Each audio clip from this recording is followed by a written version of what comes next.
Aujourd'hui, on va faire une lasagne. Ça vous parle?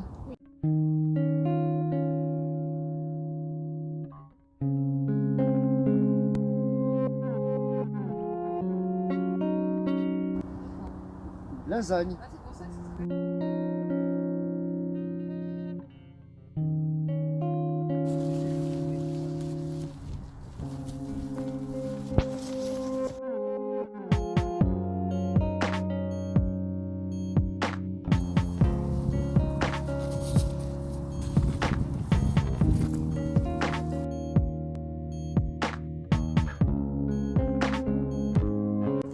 C'est évident que le thym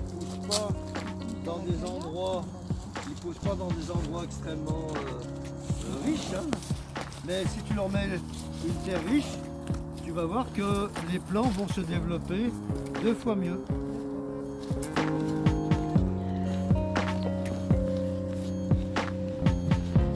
Au printemps, on viendra planter dedans en écartant, je dirais, le pouce, ce sera facile. Et on viendra mettre des plantes aromatiques. Déjà, ça va empêcher les mauvaises herbes de pousser. Il n'y en avait pas beaucoup de mauvaises herbes à cet endroit-là.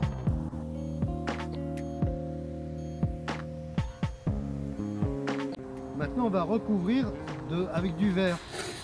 Donc on va mettre, ça c'est du carbone. Donc maintenant, on met du verre, donc on met de l'azote.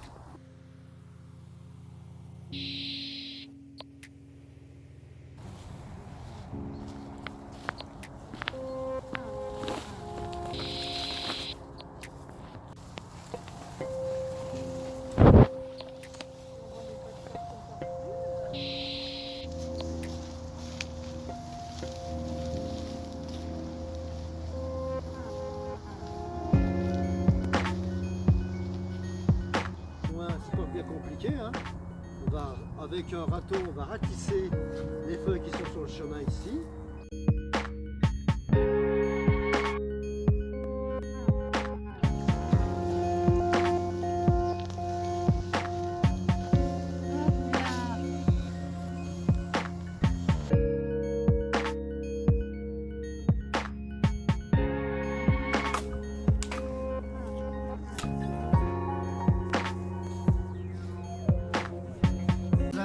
N'est pas achevé, il lui faut encore une couche d'azote du verre et une couche de carbone du brun, et par-dessus on mettra la terre qu'on va récupérer autour de ce rectangle, et on pourra planter au mois de mars plein de choses dedans et faire par exemple un beau carré aromatique ici.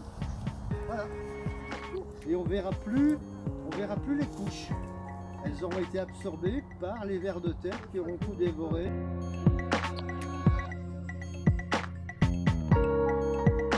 Et bien ces légumes, ils vont remplacer la couche de verre que vous avez mis ici. Le meilleur des compostages, c'est le compostage de ce qu'on appelle de surface.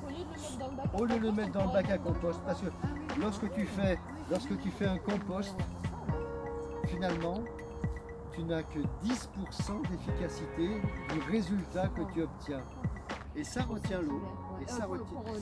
Parce que tout ce qu'on appelle la matière organique, qui est créée par la décomposition, cette matière organique, c'est ce qui retient l'eau. Si vous avez une terre qui est sablonneuse, eh bien, s'il n'y a pas de matière organique dessus et un couvre-sol, alors si, c'est toujours paillé. C'est toujours paillé, mais s'il n'y a pas suffisamment de matière organique, l'eau elle passe.